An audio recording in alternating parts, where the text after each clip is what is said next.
Soy el abogado agrario Ramón Herrera Chela.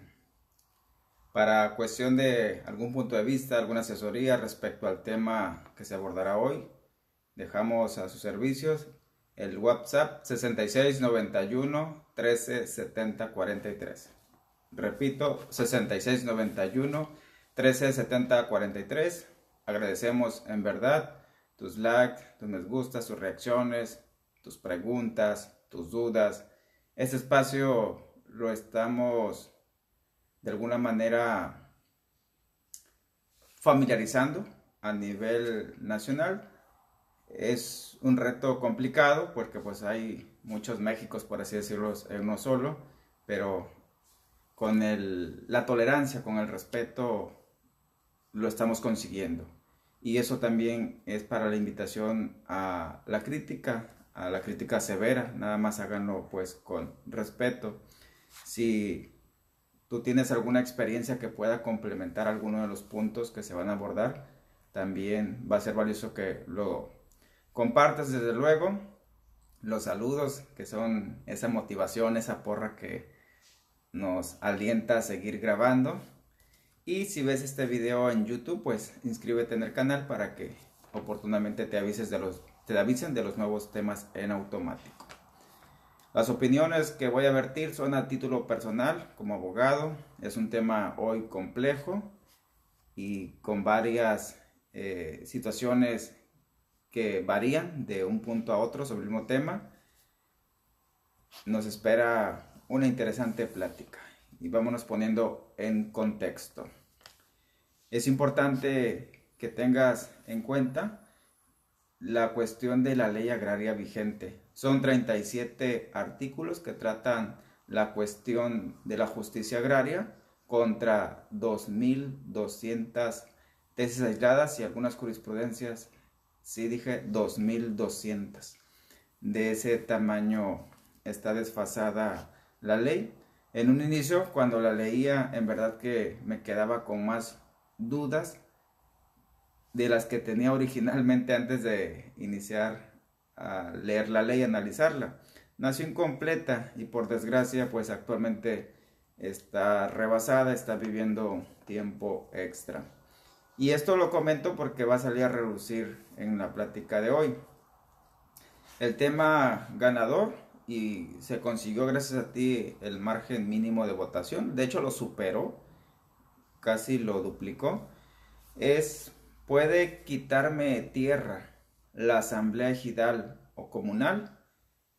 Ojo ahí, la respuesta correcta es sí y la respuesta correcta es no. Es decir, depende. Veremos los ejemplos de ambas variantes. Sí puede y no puede. En ambos casos respaldados por la ley también. Es importante aclarar también que para efectos de esta transmisión, ejido y comunidad básicamente son sinónimos para efectos de este tema. Es decir, ambas personas morales con patrimonio propio y autonomía, con los mismos derechos, las mismas obligaciones ante la ley, ante la autoridad, ante las dependencias públicas, ante la sociedad civil. Ambos, ejidos y comunidades, cuentan pues con patrimonio propio, constituido principalmente por tierras de uso común o por parcelas o ambas, y también por su zona urbana o asentamiento humano, el pueblo. Dentro de un ejido, ojo ahí, también ese tema es importante que lo tengamos en contexto. Existen tres clases de derechos distintos sobre la tierra, para que no los vayamos a confundir. Un derecho es el de propiedad. Por ejemplo, el ejido es propietario de sus tierras de uso común, de las zonas irregulares, por ejemplo, el asentamiento humano, mientras no se regularice a través de algún programa o a través de una asamblea, pues sigue siendo propiedad del ejido. La titularidad también se da como derecho. Por ejemplo, el ejidatario es titular de la parcela que le asigna. La posesionaria, legalmente reconocida, es titular de la parcela que le asigna. Y también existe lo que es el derecho a la posesión. quienes ejercen posesión sobre un solar irregular que construyeron ahí su casa, su domicilio particular, están ejerciendo posesión y no tienen la propiedad porque aún no se ha regularizado el solar. Ahí tenemos pues tres variantes del derecho que se ejerce sobre la tierra ejidal: propiedad, titularidad y posesión. Siempre distínganos y así se les va a facilitar más comprender el contexto del complejo tema agrario. Para regularizar una tierra dentro de un ejido, otro punto a contextualizar para que podamos comprender mejor el tema, existen principalmente dos opciones. Número 1, la asamblea de formalidades especiales, que se le conoce también por sus siglas de ADAT, Asamblea de Delimitación, Destino y Asignación de Tierras, o ADATE, como me corrigieron hace rato, Asamblea de Delimitación, Destino y Asignación de Tierras Ejidales. Yo nada más lo dejo hasta la ADAT porque también incluye la comunidad, pero igual, indistintamente, ambas son correctas. O la Asamblea de PROCEDE, Programa de Certificación de Derechos Ejidales, que fue el primer programa que lanzó el gobierno federal, pues para darle certeza jurídica a la propiedad de la tierra ejidal o comunal. También le llaman Asamblea de Asignación de Tierras.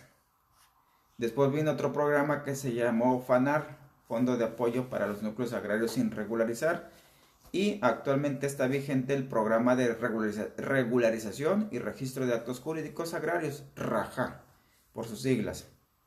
Sus nombres coloquiales, sobre todo cuando fue la Asamblea del PROCEDE, se la llamó también Asamblea del INEGI, porque esa dependencia pública federal también apoyó, intervino con la cuestión de que tenía los planos cartográficos, geográficos de todo el país.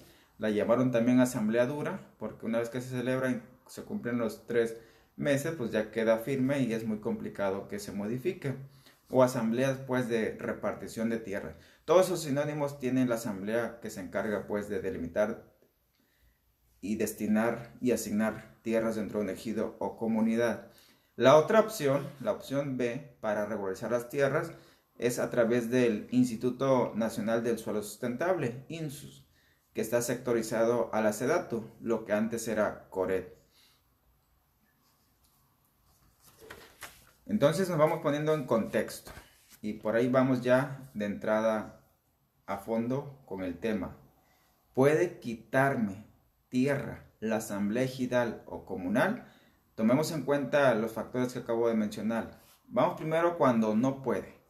Así, rotundamente no puede. Al menos no de manera legal.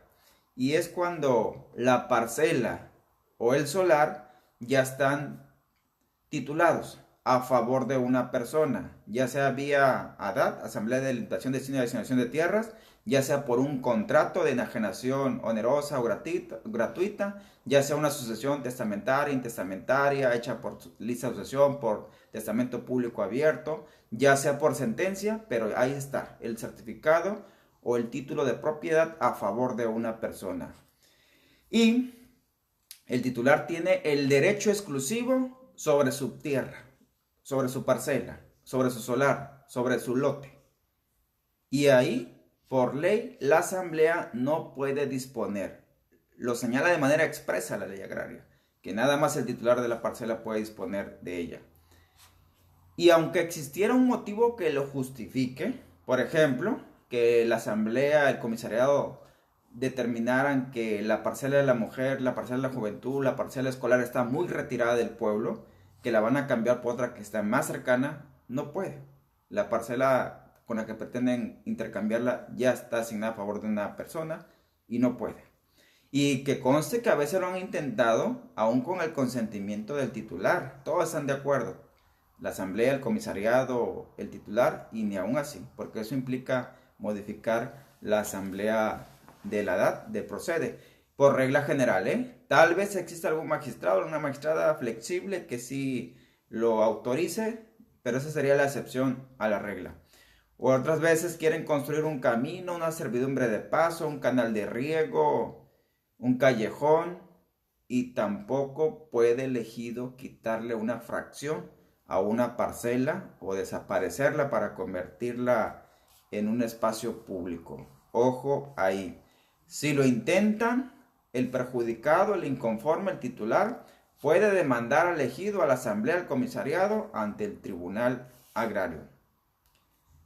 Eso es lo más sencillo del tema. Cuando no puede quitar la asamblea comunal o ejidal tierras a un ejidatario, a un comunero. Ahora vayamos a la segunda variante. Cuando sí puede o cuando sí pudiera. Ojo aquí. La posesión, ya les expliqué cómo se puede ejercer dentro de las tierras ejidales o comunales. Y si nos remitimos a la Constitución Federal, recordemos que la ley agraria es una ley secundaria, derivada o accesoria del artículo 27 de la Constitución. Pues la misma Constitución Federal, en su artículo 14, señala expresamente que nadie podrá ser privado de su libertad, de sus propiedades, posesiones y derechos, sino mediante un juicio seguido ante autoridad previamente establecidos y bla, bla, bla. El punto: nadie puede ser privado de sus posesiones o derechos. El derecho en sí a la posesión, a ocupar, está físicamente, existe ahí en la realidad. Y dice la Constitución que nadie puede molestar, nadie puede ser privado. Luego dice el artículo 16 de la Constitución: nadie puede ser molestado en su persona, familia, domicilio, papeles o posesiones, sino en virtud de un mandamiento de una autoridad competente. Ojo ahí, conozco abogados muy estrictos, vamos llamándole, muy metódicos, que no aplicarían, no invocarían esos dos artículos de la Constitución.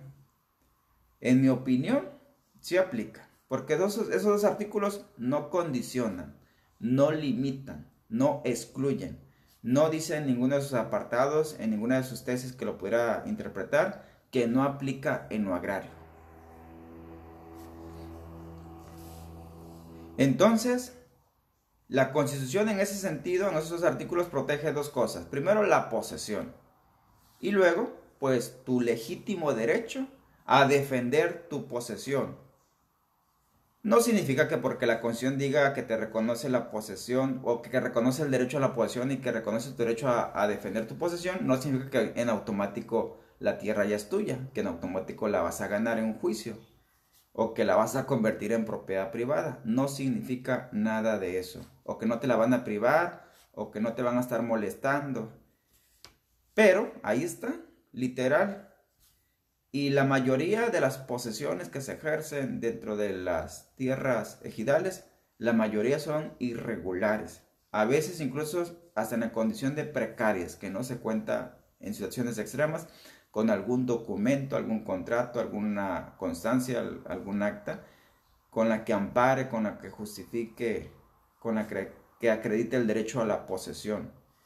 Desde luego que eso deja en franca desventaja al posesionario o al poseedor, pero de que puede defender su posesión, lo puede hacer. Y la ley agraria en sus artículos 23, fracción 5, 7, 8, trata el tema de la posesión en tierras ejidales, así como los artículos 48, 56, 64, 68, 69. Sobre todo el tema de los asentamientos humanos, que es donde más se ejercen las posesiones irregulares. Recordemos que también está la Ley General de Asentamientos Humanos, Ordenamiento Territorial y Desarrollo Urbano, básicamente es la ley de la SEDATU. También encontramos el reglamento de la ley agraria en materia de certificación de derechos ejidales y títulos de solares. Ahí están las posesiones que la ley reconoce que existen. Y retomamos el tema. Propiedades del ejido son, por ejemplo, dejamos a un lado el tema ahorita de la posesión. Vamos ahora al tema de las propiedades, de quién es el dueño. Es propiedad del ejido o de la comunidad toda la tierra, toda la superficie que aparece dentro del plano interno, ya sea que se adquirió mediante una dotación, mediante una ampliación, segunda ampliación, primera ampliación, mediante una sentencia, ya sea antes de 1992 o ya una sentencia con los tribunales agrarios, o hasta revisada por el Tribunal Superior Agrarial de Ciudad de México, ya sea que el ejido como persona moral compró superficie y la incluyó en sus tierras, o incluso esa es propiedad del ejido de la comunidad, no hay duda. Pero también pueden tener los ejidos zonas achuradas, es decir, tierras que cuando llegaron los ingenieros en el procede, encontraron que tenían hectáreas de más ocupando, pero no lograban acreditar la propiedad de esas hectáreas, ya sea que eran hectáreas de terrenos nacionales, eran hectáreas traslapadas o empalmadas de otros ejidos o comunidades vecinas, ya sea que era propiedad privada, pequeña propiedad privada y los herederos, los interesados de esa propiedad privada no reclamaban nada. Y decidieron los ingenieros medirle ahí esas hectáreas dentro del plano interno del ejido. Obviamente, pues ahí lo asombraron de que era zona achurada porque no acreditaron la propiedad durante los trabajos de procede. Y la zona que sí le pertenece al ejido en propiedad, puede ser la zona de uso común, la zona urbana y más si está irregular, los solares no asignados, las parcelas sin asignar, la parcela de la mujer, de la juventud, la escolar, todas esas son propiedades del ejido.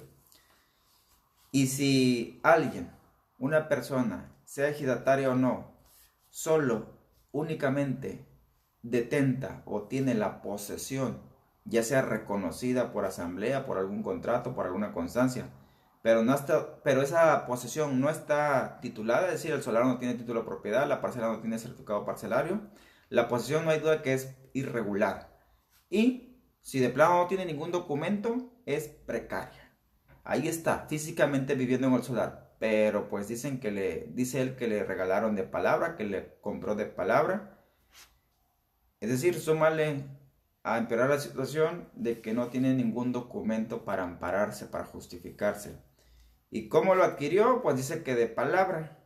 Obviamente, en términos legales, la cuestión de adjudicarse, adquirir tierras de palabra no vale, no existe ante la ley. Y pues está en seria desventaja. Ahí el ejido, si le demanda, es muy probable que el ejido ahí sí recupere la posesión, se le entregue al ejido el solar, la parcela, en un pleito, porque el posesionario no logró acreditar con un documento que tenía un mejor derecho, por lo menos a la posesión. Él no puede reclamar la propiedad y menos en esa condición. Como lo señalé hace rato, la Constitución pues le otorga el derecho al posesionario a defender su posesión. No le garantiza que va a ganar, pero sí le dará el derecho a pelear por lo menos. Y si el comisariado, ojo ahí, típica situación, y si el comisariado ejidal o de bienes comunales por su propia iniciativa quiere desalojar o desocupar un solar, bueno, le obliga, le pide, le exige a una persona que le desocupe, que le entregue un solar, cuiden mucho esto. El comisariado ejidal representa a la asamblea, pero no es la asamblea en sí. El comisariado no tiene esas facultades, no tiene ese poder, no tiene ese derecho el comisariado como representante elegido. El comisariado, recordemos que es el mandadero de la asamblea, para que se encargue pues de ejecutar las decisiones que toma la asamblea, que acuerda la asamblea. El comisariado pues no puede hacer justicia por su propia mano, y menos de manera caprichosa, de manera abusiva, por revanchismos políticos. Luego anda queriéndose ahí vengar pues de sus contrincantes, intentando desconocerle derechos como la posesión, solares, parcelas, o no falta también uno que otro que por compadrazgo, por cuestiones familiares, dice, no, usted no tiene derecho a ese solar le corresponde acá a mi compadre, él trae una constancia. Se dan esos casos, afortunadamente son los menos. Mis respetos para la gran mayoría de los comisariados ejidales o comunales, que hacen todo su esfuerzo pues para llevar una correcta administración de su ejido, de cumplir con su tarea. Siguiente planteamiento. Entonces, la asamblea ejidal puede ordenar un desalojo, una entrega forzosa de un solar, de una parcela, incluso de un cerco, de un corral dentro de las tierras de uso común. La respuesta es no puede ordenar la asamblea, porque recordemos que la asamblea, que es la máxima autoridad administrativa, el máximo órgano al interior del ejido, el ejido en sí no es un ente público, mucho menos con rango de autoridad. El ejido, en el mejor de los casos, es una persona moral que se rige por el derecho social, pero por más social que sea, no le alcanza el rango como para que pueda tomar una decisión de que vamos a ir a desalojar a doña Chonita su solar, porque ya investigamos que no pagó nada, que a nadie le pagó su solar, que se metió así hace muchos años y que no se vale, vamos a ir a desalojar. No puede hacer eso la asamblea, no le puede dar esa orden a su comisariado, porque si lo hace, eso es ilegal, definitivamente, no es una autoridad.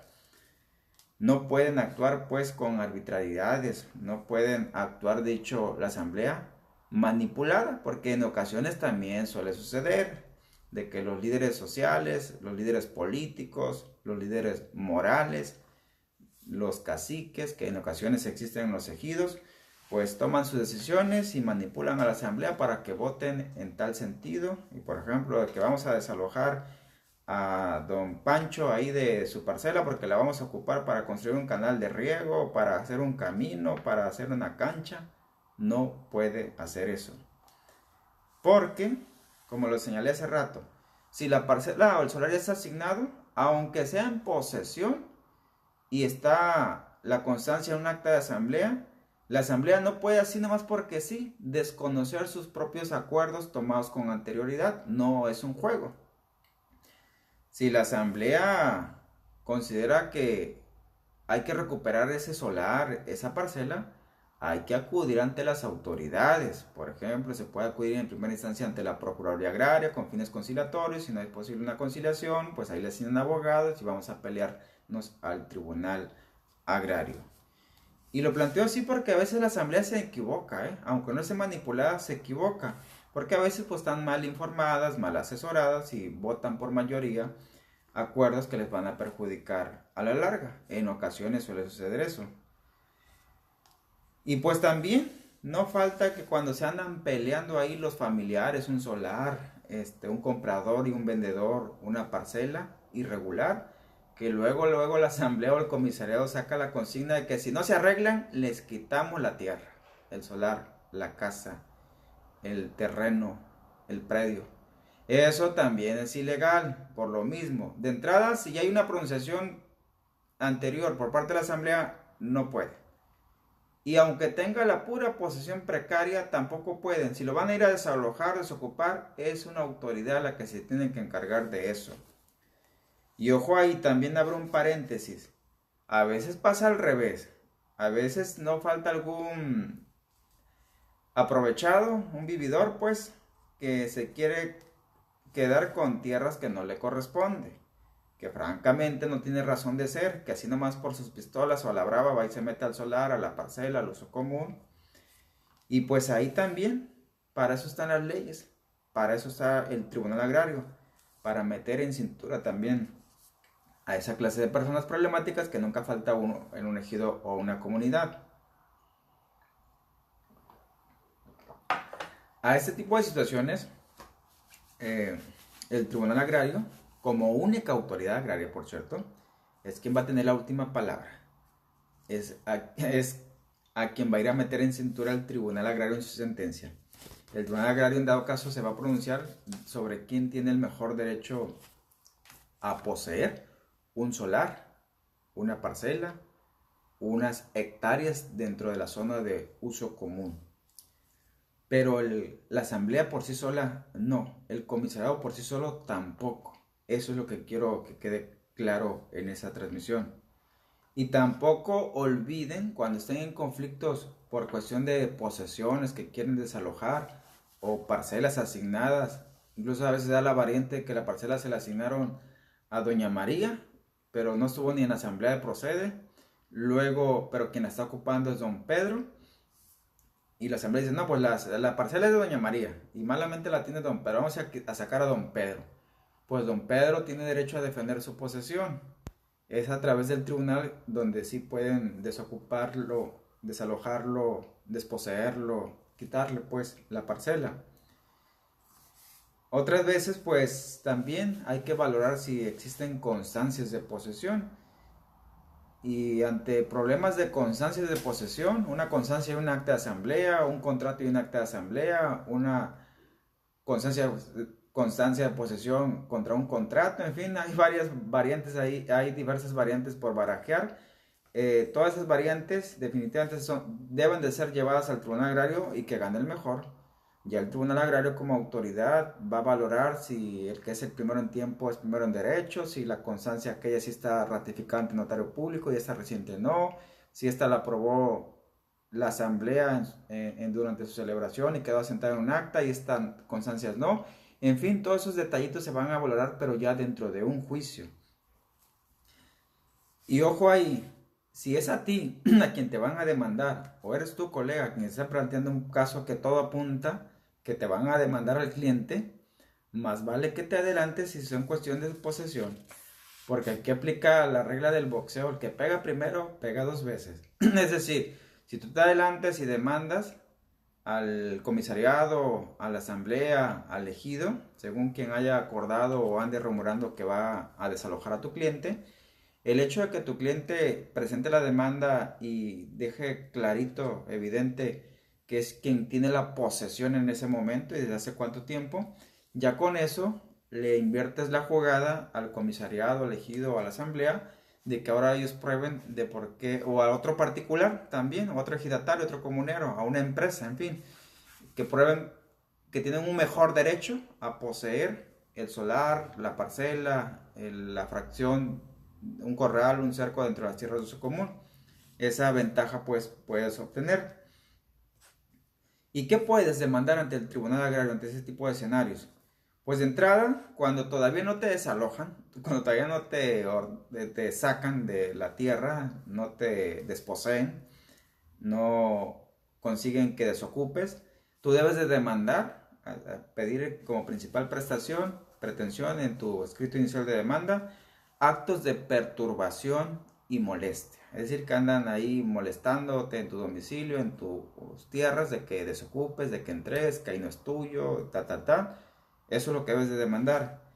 Y en su caso, si ya dispones del documento, como por ejemplo, si elaboraron recientemente un acta de asamblea, si por ahí apareció otra constancia de posesión sobre la misma tierra, algún contrato de compraventa, de cesión gratuita, de enajenación onerosa, de enajenación a título gratuito, algún convenio, pues también demanda la nulidad, y si ya sea parcial o total del documento. Parcial nada más cuando se trata de acta de asamblea, al menos que haya sido el único punto que se trató, hay que demandar la totalidad del acta de asamblea.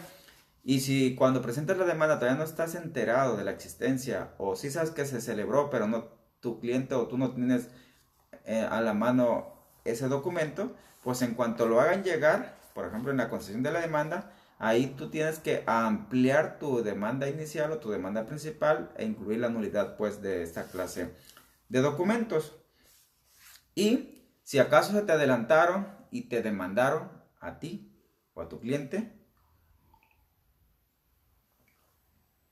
es decir, que tú vas a hacer la parte demandada, lo que puedes hacer al momento de contestar es presentar una reconvención, es decir, una contrademanda en el mismo expediente. Ya se juntarían dos expedientes, dos juicios en un solo expediente, que puedes demandar para defender la posición que te quiere quitar la asamblea, el comisariado o elegido.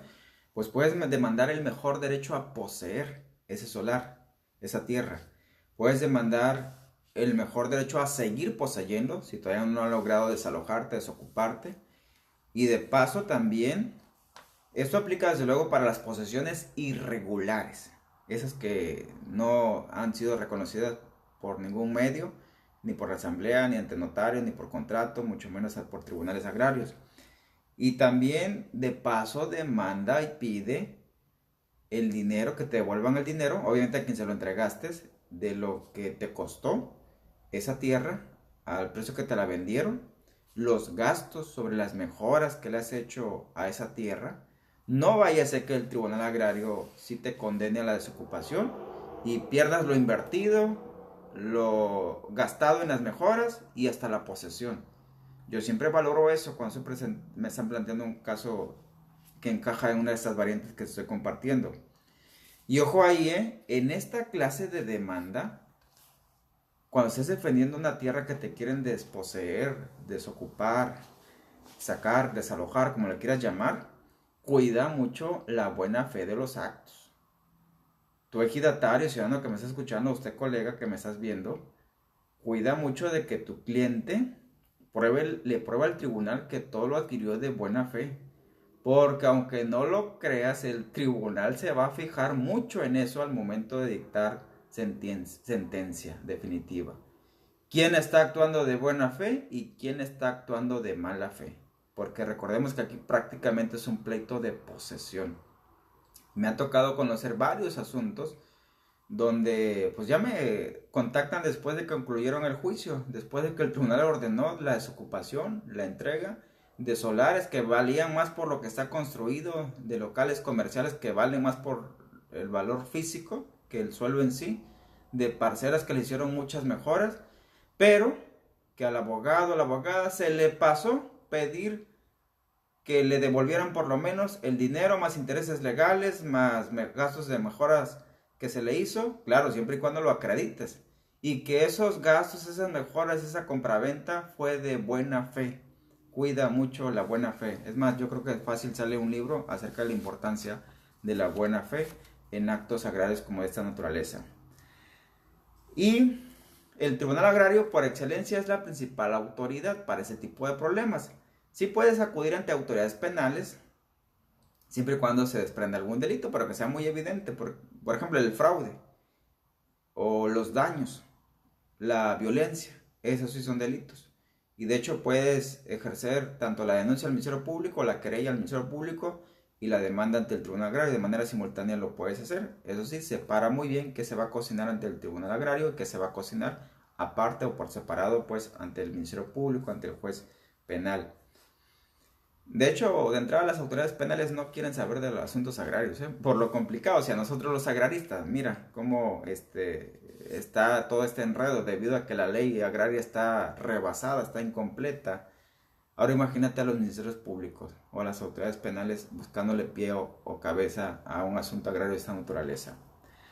Pues así las cosas, vámonos a las conclusiones. Ojo ahí, todo esto que te explico también, siempre tenlo en cuenta cuando lo vayas a analizar, que la cuestión legal no necesariamente es justa. Lo ideal sería que sí, que todo lo legal fuera justo. Pero lo real es que no. La ley es la ley. Sí es justa para quien gana el juicio y es muy injusta la ley y la autoridad sobre todo para quien pierde el juicio. No es un sarcasmo, es una deducción fría, pero pues así son. Así es. A nosotros como abogados, como abogadas, como estudiantes en las universidades nos preparan para ser especialistas en leyes, de acuerdo a la materia a la que te vayas a dedicar en el litigio. Que te especialices pues en la legalidad de las cosas y no tanto en la justicia social. La justicia social desde luego que es el primero y el último de los objetivos de la ley, pero debe de llegar como una consecuencia, en el mejor de los casos. La justicia es una consecuencia de la legalidad. Y si la ley no es justa, pues hay que hacerlo conducente, pero ahí es meternos a otros terrenos espinosos de la legislación, de nuevas propuestas, de nuevas leyes, de derogar, de reformar, de abrogar. Y pues se vuelve, ya saben, vamos a meternos a un campo empantanado, que para qué quieres. Y te lo digo esto porque no te vayas a confiar de que pobrecito mi cliente, es la única casa que tiene y no es justo que se la vayan a quitar nomás porque sí. Pobrecita mi cliente, con trabajo ahí invirtió todos sus ahorros en comprar esa parcela y no es justo que se la vayan a quitar. En una ocasión, te voy a explicar una anécdota. donde comprendí perfectamente qué es lo justo y qué es lo legal. Un cliente me planteó el caso que su papá desde niño lo llevó a la parcela. La desmontaron, sembraron un huerto enorme de mangos, muy productivo por cierto. Y su papá siempre decía, hijo, tú vas a ser el único heredero, porque tú te partiste el alma aquí conmigo. Y le decía a la asamblea, ay, dejen entrar a mi chamaco, que cuando yo no esté, él va a ser el bueno. Y sí, así ocurre toda la vida. Pero al papá se le olvidó que había hecho una lista de asociación en los tiempos de la reforma agraria. Allá con la Comisión Agraria Mixta, donde le ponían la lista de asociación atrás del certificado de derechos agrarios.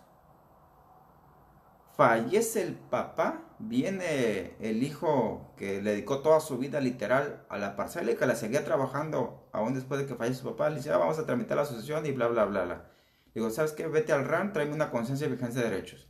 Y que va apareciendo esa constancia, esa lista de asociación hecha en 1985 más o menos. Ahora imagínate, lo legal y lo justo. Ahí. Lo justo y lo justo era que mi cliente heredara la parcela. Le dedicó toda su vida. Pero pues su papá puso a su primer hermano, que por cierto estaba en Estados Unidos en ese tiempo. Bueno, se fue desde joven. Lo legal es que hay que respetar la última voluntad del papá. Y si el papá nada más hizo una lista de asociación, decía el magistrado, esa fue su última voluntad. Hay que respetarla. Ahí te dejo esa reflexión basada en un caso real de qué es lo justo y qué es lo legal. Obviamente, no todos los casos se cocinan basados en esta fórmula. Esas son las excepciones. Por lo general, la autoridad, los abogados, los legisladores buscamos que las leyes sean lo más justo posible. Pero mientras eso no ocurra, hay que apegarnos a la legalidad de las cosas. Si se habla de un Estado de Derecho como nación, el Estado de Derecho implica eso, pues que sea un país de leyes, que se respeten las leyes, más allá de las percepciones de los que consideramos que debe ser o no debe ser justo. Así que otra conclusión es que las posesiones irregulares se respetan. Solo por un juicio llevado a cabo a través del Tribunal Agrario seguramente, que es quien tiene la última palabra, se va a determinar en sentencia definitiva, ya con rango de cosa juzgada, quién tiene derecho a la posesión de ese solar, de esa parcela, de esa fracción del uso común. Solo hasta entonces. Insisto mucho, el comisariado, la asamblea, el ejido en sí, no pueden hacer justicia por su propia mano. Y, claro está, también la otra regla. Propiedad mata posesión. Si el ejido demuestra que ahí es uso común y el uso común es propiedad pues del ejido, a través de su comisariado demanda, pues seguramente el Tribunal Agrario en sentencia va a ordenar la desocupación de esa fracción del uso común. Si el ejido por ahí prueba que la parcela está sin asignar y que malamente la está ocupando ahí don Pancho, pues don Pancho va a tener que desocupar seguramente si no logra acreditar qué derecho preferente tiene sobre esa parcela sin asignar. Es decir, las posesiones, por más irregulares que sean, por más precarias que sean, no se pueden desconocer así nomás porque sí. Debe haber un motivo y ese motivo hay que llevarlo allá ante la instancia del Tribunal Agrario. Y por último, la titularidad, como manera de conclusión. La titularidad, como te lo expliqué al inicio, es como prima hermana de la propiedad. Es decir, el ejidatario puede disponer libremente de su parcela que le ha sido asignada en titularidad, pero no le pertenece a la propiedad. La propiedad le va a pertenecer al ejidatario hasta que en un futuro la asamblea autorice el dominio pleno y entonces el ejidatario voluntariamente decide abandonar el régimen legal agrario, el régimen ejidal, y adopta el dominio pleno y su parcela se convierte en propiedad privada ya sujeta a las leyes civiles locales. Hasta entonces ya podrá disponer de la propiedad. Y esto hago hincapié para cerrar porque la cuestión de los pleitos de la titularidad de la parcela con respecto al pleito de propiedades de ejidos sí se cocinan con el mismo molde, casi llevan la misma receta. Entonces también para que lo tengas en cuenta cuando te plantee un asunto, primero, investiga qué régimen es la tierra sobre el asunto que están planteando, o usted ejidatario o ciudadano. Debe saber a qué régimen está sujeta su tierra si va a haber un pleito por ahí o si la quiere regularizar. Y ya después de que sepa si es parcela, si es solar irregular, si es solar regularizado pero sin asignar, si es uso común, ahora investigue cuál es el estatus legal de esa tierra. Si es propiedad del ejido, si no es propiedad de un particular, si no está asignado a un ejidatario. Todos esos factores hay que barajearlo. Por eso es uno de los tantos motivos por el cual los ministerios públicos no le quieren entrar a lo agrario. De hecho, siempre he dicho que ni en el Poder Judicial nos quieren. Somos el patito feo los agraristas. Porque pues ya ves, nos cocinamos aparte. Y para colmo el recetario está incompleto, nuestra ley agraria. Chécate por curiosidad si quieres, pero yo digo que por interés, revísate cuántas tesis aisladas y jurisprudencias hay de la materia agraria actualmente. Vas a encontrar más de 2000 contra 200 artículos de la ley agraria vigente. Así las cosas, entonces, espero que haya sido de tu utilidad esta transmisión. Nos vemos en la siguiente. Gracias por el ejercicio de la votación. Créeme que lo estamos tomando como indicativo de que vale el esfuerzo de seguir grabando.